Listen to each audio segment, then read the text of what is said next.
Uy, Yulen, napanood ko yung parang video niya na sabi niya, galing sa aking pinsan na si Yulen, 10 million pesos. Yun Yung may nga yung kwento mo sa akin? Oo, yung kinikwento ko sa'yo na ang diyan, ang financer diyan sa humanitarian na yan ay si Epa, yung asawa ni ni Colonel Danny Mendoza.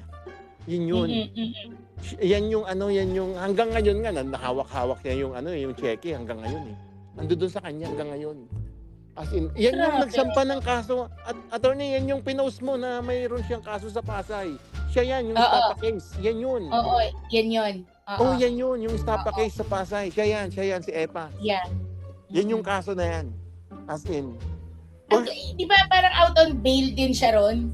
Oo, sa tingin. Hindi pa naman tapos yun eh. Hindi pa tapos yun. Hindi pa talaga tapos yun. As in, hindi pa tapos yun. Tinatawagan ko nga si Epa kasi busy na siya eh. Dahil doon sa business niya, oil and gas eh. Oh, pero hindi pa talaga yun tapos. As in. Kasi nga hindi ko nga alam, tinanong ko nga siya kung na-serve ba yung warrant kasi that time nakakulong na siya eh. Micaela Mitch, naalala mo yung ako'y nakakulong tapos may nagdemanda sa akin ng 25 million estapa. Ang laki nun ha. Life imprisonment yun pag nagkataon kasi depende sa laki. 25 million. So kanina ko lang nakuha yung order ng RTC, Regional Trial Court, Branch 114 ng Pasay. Ito, kanina lang. Ayan o. Nasa Hall of Justice ako ng Pasay kanina. Ayan o. Kanina lang. Permanent dismiss. As in permanent. In 5 years na hiniringan ko to, ni minsan hindi nagpakita yung tao nagdemanda. Ang dami nun ha. Biruin mo, nakakulong na ako. Panay pa yung sampa nila ng kaso. Oo. Pati yung cybercrime nun. Tuloy-tuloy yung pagsasampa ng kaso sa akin kahit nasa kulungan na ako. So eventually, na-dismiss na lahat. Ayun. Shoutout sa'yo, Micaela Mitch. Mabuhay ka. So yun po. At masaya po ako sapagkat napatunayan po natin na wala po silang hinangad kundi ako'y perwisyuhin lang, walang yain, sirain, alam mo yun, tinadtad ng kaso. Biruin mo, itong kaso na to, pinapakalat nila to dati. Oy, scammer yan, ito na, scam ako, 25 million. Oy, estapador yan, biruin mo. Ay nako, at nakagunggong mo, wala akong pending na kasong estapa at wala akong kasong estapa.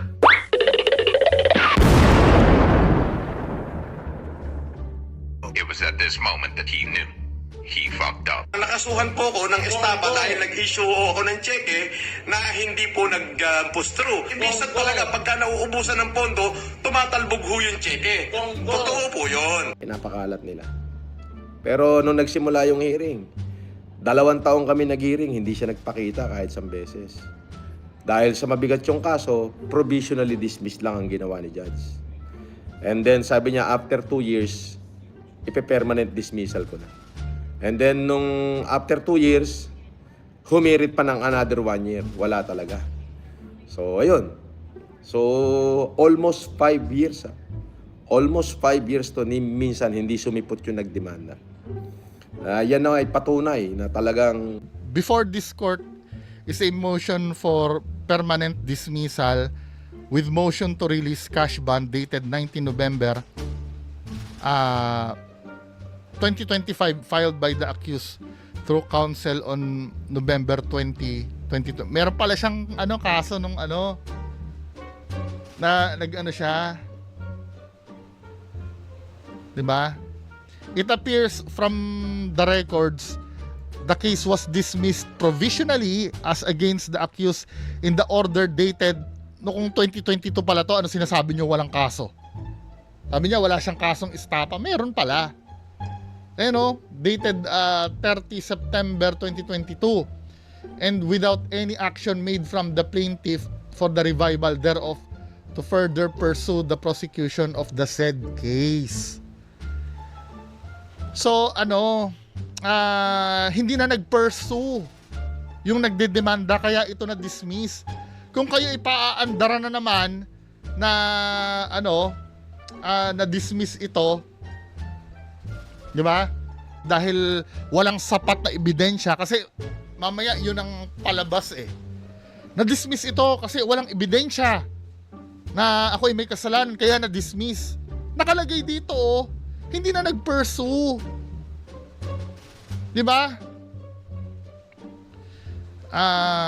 Tama nakalagay dito, as against the accused in the order dated 30 September 22 and without any action made from the plaintiff for the revival thereof to further pursue the prosecution of the said case.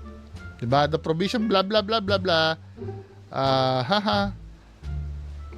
With respect to offense punishable by imprisonment more than 6 years blah blah blah blah. So hindi na nag-pursue yung yung nagkaso. Sabi ni Attorney Sabi, no? Ano yung mga dahilan nun? Kasi maliwanag, no? Hindi naman siya na-dismiss dahil walang sapat na ebidensya doon, panalo siya doon. Pero ano yung possibilities kung bakit hindi na nag-pursue? Pwede na-settle niya na yan. Kasi pag estafa regarding ito sa di ba? May inestafa ka, usually pera. No? Kung magkano 'yon, hindi naman yata nakalagay dito kung magkano. Yung ano niya nga diyan, no? Yung piyansa niya nga diyan, no, yung i-release yung bond, ayan, no. I-release na yung bond niya na 78,000. Yun nga, ano yung reason bakit siya na-dismiss? Bakit hindi na nag-pursue? Pwede nga na-settle na niya yan. Since yan ay syempre pera, no, kadalasan pag estafa. Pera, pwedeng binayaran niya na yan para hindi na mag-pursue yung Yun lang naman importante diyan eh. Kahit kayo, 'di ba? Let's say halimbawa ikaw, inestafa ko kayo, then dinemanda niyo ako. Ang importante lang naman sa inyo mabayaran ko kayo eh. Now, nung nabayaran ko na kayo, syempre hindi niyo na itutuloy. Hindi niyo na aanuhin yan. Hindi niyo na i-pursue. Papagurin niyo pa ba yung sarili niyo diyan? Di ba? Yun. Huwag yung maaring medyo malabo yung pagkaka-explain ko, pero I do suggest panoorin niyo sa FB page ni Attorney Sabi yung live na ito.